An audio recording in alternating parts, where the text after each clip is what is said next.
परियोजनाओं के उस लोकार्पण शिलान्यास जो कि 516 करोड़ रुपए से अधिक की लागत की भी है और जिसके लोकार्पण शिलान्यास के लिए ससम्मान आमंत्रित करते हुए सादर अनुरोध करते हुए कोटि कोटि नमन करते हुए यशस्वी माननीय मुख्यमंत्री जी से कि अपने कर कमलों से बटन दबाकर जनपद गोंडा को हमारी 262 विभिन्न विकास जन कल्याणकारी परियोजनाओं की सौगात भेंट करें।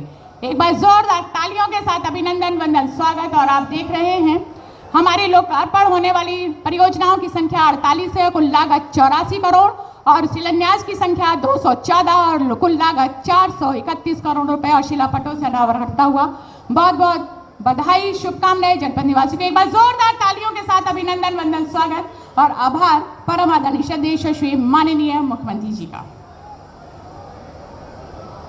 उत्तर प्रदेश के सांस्कृतिक आर्थिक औद्योगिक विकास के सूत्रधार, नए भारत के नए उत्तर प्रदेश के शिल्पकार, वैश्विक पटल पर उत्तर प्रदेश का गौरव मान बढ़ाने वाले परम आदरणीय श्रद्धेय यशस्वी लोकप्रिय जनप्रिय और हम सभी के प्रेरणा स्रोत माननीय मुख्यमंत्री जी को एक बार पुनः कोटि कोटि नमन करते हुए कि आपके प्यार अपनापन और सहृदय का ही परिणाम कि हम सभी आपके आशीर्वाद के लिए बेचैन है, तो अपने आशीर्वचन से हम सभी को अन्वित करने की कृपा करें। एक बार जोरदार तालियों के साथ अभिनंदन वंदन स्वागत। जय जय श्री राम। भारत माता की, भारत माता की, भारत माता की। वंदे वंदे वंदे। सियावर रामचंद्र भगवान की, सरयू मैया की। नमः पार्वती पतिये हर।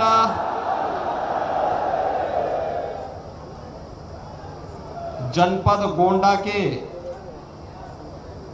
केसरगंज लोकसभा क्षेत्र से जुड़े हुए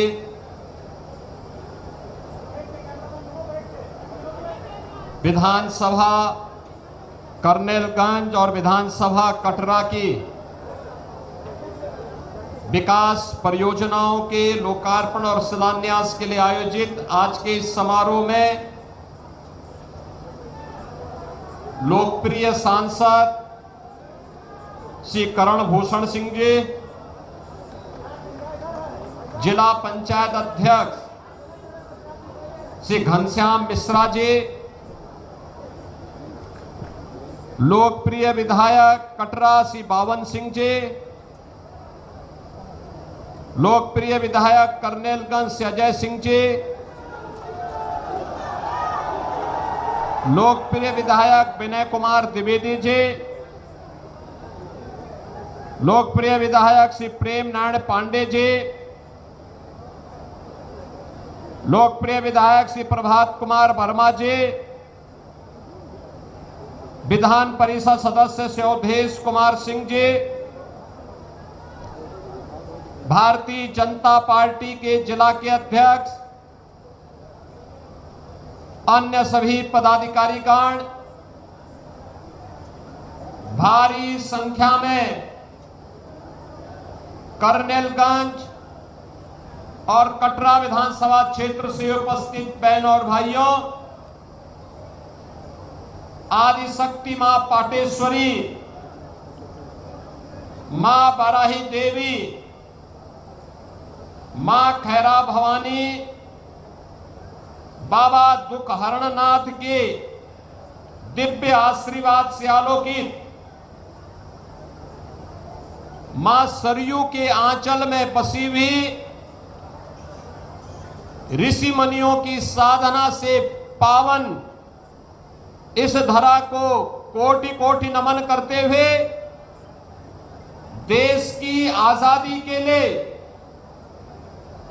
अपना सर्वस्व न्यौछावर करने वाले महान स्वाधीनता संग्राम सेनानियों की स्मृतियों को नमन करते हुए विनम्र श्रद्धांजलि अर्पित करता हूं।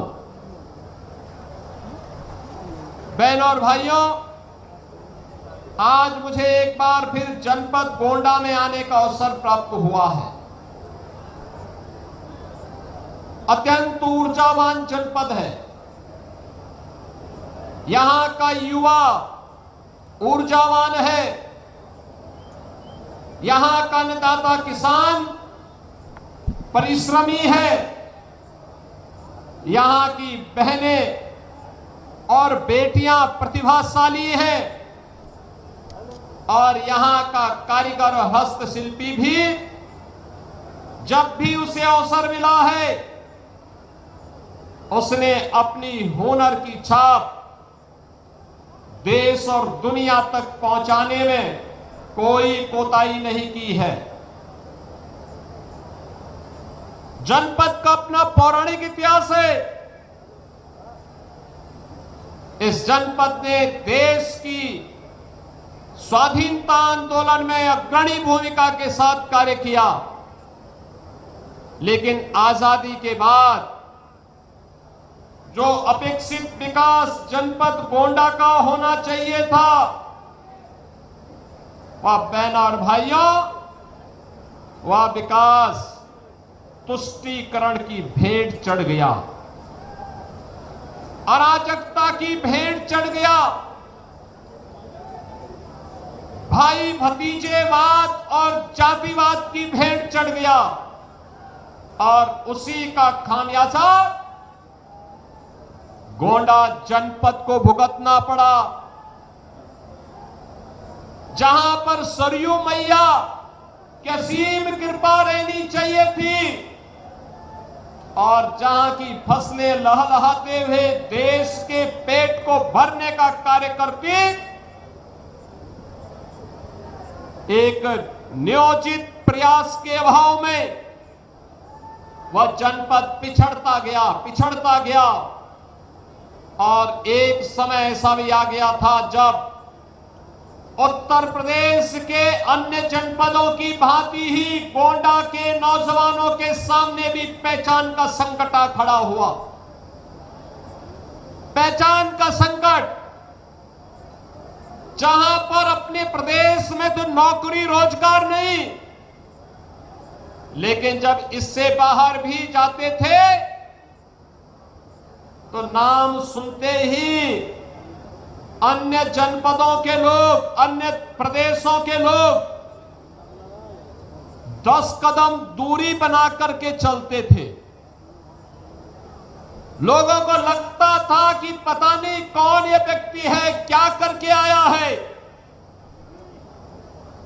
आज मैं कह सकता हूं, पिछले 12 वर्ष में प्रधानमंत्री मोदी जी के नेतृत्व में और पिछले 9 वर्षों में डबल इंजन की भाजपा की सरकार ने प्रदेश के विकास के लिए जिन कार्यक्रमों को अपने हाथों में लिया है, आज उसके परिणाम आप सबके सामने देखते हुए बन रहे हैं। अब आपको पहचान के लिए मोहताज नहीं होना होता है। अब आप देश के अंदर कहीं जाएंगे, कहीं भी आप जाएंगे, यूपी का नाम आते ही सामने वाले का चेहरा खिलता है और उसको लगता है जो आपसे 10 कदम दूरी बनाता था, आज वह आपको गले लगाने के लिए उतावला दिखाई देता है। आज आप गोंडा से पार किसी जनपद में जाएंगे, आज वह आपसे दूरी नहीं बनाता है, आज वह मित्रवत व्यवहार करता है, क्योंकि उसे मालूम है अयोध्या के बगल वाला जनपद गोंडा ही है। भगवान श्री राम के सीम कृपा प्राप्त करनी है तो गोंडा के नौजवानों के साथ दोस्ती करो, मैत्री करो, भगवान की अनुकंपा भी प्राप्त हो जाएगी। बहनों और भाइयों, आज यूपी के नौजवानों को नौकरी मिल रही है, सरकारी नौकरी भी। यूपी पुलिस में जब भर्ती हुई थी 60,244 भर्ती, सैकड़ों नौजवान गोंडा जनपद के भर्ती हुए थे। गोंडा के नौजवान भर्ती हुए थे, बहराइच के नौजवान भर्ती हुए थे, श्रावस्ती और बलरामपुर के नौजवान भर्ती हुए थे। आज कोई भी सरकारी भर्ती आती है, मैं नियुक्ति पत्र देने के लिए जाता हूं, उससे पहले पूरी सूची देखता हूं। मुझे अच्छा लगता है कि गोंडा का नौजवान भी अब सरकारी नौकरी प्राप्त कर सकता है, बिना भेदभाव के प्राप्त करता है। अब निवेश केवल गौतम बुद्ध नगर, नोएडा में और गाजियाबाद और मेरठ में नहीं हो रहा है, अब निवेश गोंडा में भी हो रहा है। गोंडा में भी निवेश होकर के यहीं के नौजवानों के लिए रोजगार भी ला रहा है। विकास कैसे होना चाहिए, मैं भी मंच पर देख रहा था, मंच पे देख रहा था मैं, लगभग 20 लाभार्थी थे अलग अलग योजनाओं के। किसी को प्रधानमंत्री आवास योजना, किसी को मुख्यमंत्री आवास योजना, किसी को स्वच्छ भारत मिशन में शौचालय, व्यक्तिगत शौचालय का लाभार्थी बनकर के कोई आया, कोई आयुष्मान भारत की सुविधा प्राप्त कर रहा है, किसी को उज्ज्वला योजना का लाभ मिल रहा है, किसी बेटी को मुख्यमंत्री कन्या सुमंगला योजना का लाभ मिल रहा है, किसी को दिव्यांगजन पेंशन, किसी को निराश्रित महिला पेंशन और किसी को वृद्धावस्था पेंशन का लाभ प्राप्त हो रहा है। चेहरा नहीं देखा जा रहा है, जाति नहीं देखी जा रही है, क्षेत्र नहीं देखा जा रहा है, देखा जा रहा है एक कि अगर पात्रता की श्रेणी में है कोई भेदभाव नहीं होगा, हर पात्र व्यक्ति को